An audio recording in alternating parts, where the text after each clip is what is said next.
கவிதைக்கரையின் நேயர்களுக்கு வணக்கமும் வாழ்த்துக்களும். சிலப்பதிகாரம் குறித்து ஒரு சிற்றுரை ஒன்றை வழங்குகிறது கவிதைக்கரை.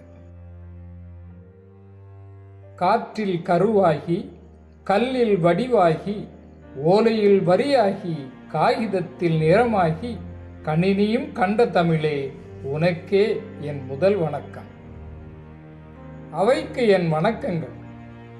தமிழ் கண்ட ஐம்பெருங்காப்பியங்களில் ஒன்று சிலப்பதிகாரம். இயல், இசை, நாடகம் என 3 தமிழையும் குலைத்து செய்தது இச்சிலப்பதிகாரம். இளங்கோ அடிகள் எழுதிய இச்சிலப்பதிகாரத்தில் நாயகர்களாக கோவலனும் பாண்டிய மன்னனும் நின்றாலும் கண்ணகி கதாபாத்திரமே உயர்ந்து நிற்கிறது. அதுவே தமிழின் சிறப்பு, அதுவே இக்காப்பியத்தின் சிறப்பு. நீதி வழுகுதல் தமிழின் மரபல்ல, அடங்கிப் போதல் தமிழ் பெண்டிரின் குணமும் அல்ல என்பதை சொன்னதே சிலப்பதிகாரம். வேல் தரித்த மன்னவரோ, வேள்வி கண்ட வானவரோ, கூடி நின்ற சபையினரோ, நீதி கொன்றவர் எவராகினும் என் பாதச் சலங்கைக்கு பதில் சொல் என்றதனால் கண்ணகி காவியமானாள். கற்சிலையாகி போனாலும் கண்ணகி காவியமானாள். கொண்டவனை காதலுக்கு கொடுத்தாலும் கள்வன் எனச் சொன்னதால் தீயள்ளி விதைத்தவள் கண்ணகி.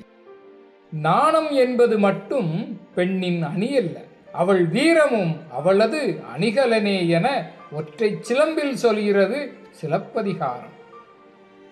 பெண் என்பவள் காட்சி பொருளும் அல்ல என கண் அசைவில் கந்தகத்தை வீசியவள் கண்ணகி என மரத்தமிழச்சியின் வீரத்தை சொல்வது சிலப்பதிகாரம்.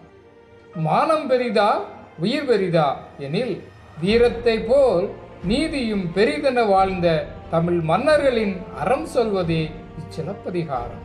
தமிழின் தொன்மை சொல்லும் சிலப்பதிகாரம், தமிழரின் மரபை சொல்லும் சிலப்பதிகாரம்.